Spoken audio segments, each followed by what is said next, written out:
Et en réalité, ce tour du monde nous a coûté très exactement 4 000 € chacun. C'était notre budget pour acheter les billets. Nous avons fait Paris, Rio, Rio, Buenos Aires, Buenos Aires, Afrique du Sud. Je ne sais plus à quel aéroport on a atterri, probablement à Johannesburg. Ensuite, on est parti de là pour l'Inde, la Thaïlande, l'Australie et les États-Unis. L'ensemble des billets pour ces voyages internationaux nous ont coûté, on avait un budget de 4 000 €, ça nous a coûté 3 997 € et 99 centimes chacun. Et en fait, pendant le voyage, parce que la plupart des pays sur cette liste, à part l'Australie, sont des pays où on peut très bien vivre avec un budget modéré, pendant le voyage, nous avons moins dépensé que le budget que nous dépensions à la maison. Donc au final, parce que ma femme avait fait un mi-temps annualisé auprès de l'Éducation nationale et parce que moi, je gérais mon temps en travaillant sur mon entreprise à distance, eh bien au final, nous sommes revenus de ce tour du monde plus riches que nous ne sommes partis.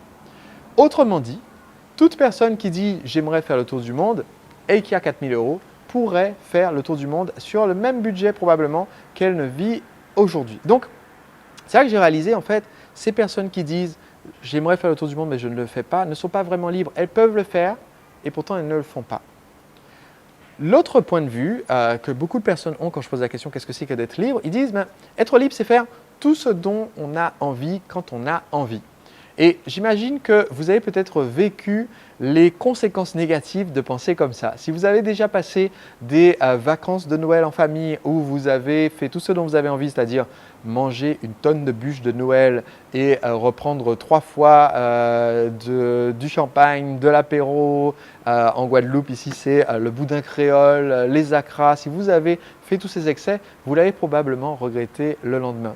Si vous voulez faire du sport, perdre du poids, reprendre la forme et que vous faites uniquement ce dont vous avez envie, je peux vous garantir qu'à 6 h du matin, quand vient l'heure où vous devriez vous lever et aller à la salle de CrossFit avant d'aller au travail, eh bien, vous avez plutôt envie de rester dans votre lit. Donc, les personnes qui font tout ce dont elles ont envie, en fait, elles se laissent guider par leur pulsion du moment et elles finissent alcooliques, fauchées, drogué et en burn-out. Donc, ce n'est pas exactement ma définition de la liberté. Alors, qu'est-ce que c'est être libre?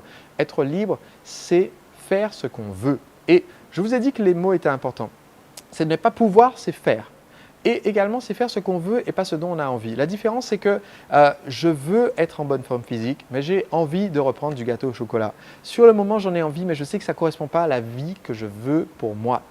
Je sais que j'ai envie de raccrocher le téléphone et insulter cette personne qui m'a dit un mot désagréable. Mais en fait, ce que je veux, c'est qu'on ait une relation professionnelle, constructive. Et donc, il vaut mieux agir en fonction de ce que je veux, même si ça nécessite de réprimer ma première impulsion ou ma première envie, et obtenir la vie des rêves, de mes rêves, la vie que je veux vraiment pour moi et pour ma famille. Donc, si vous voulez être libre, ce que vous devez faire, c'est construire un monde, construire une vie, construire une entreprise qui vous permette réellement de faire ce que vous voulez. Et donc, vous devez, première étape, savoir ce que vous voulez.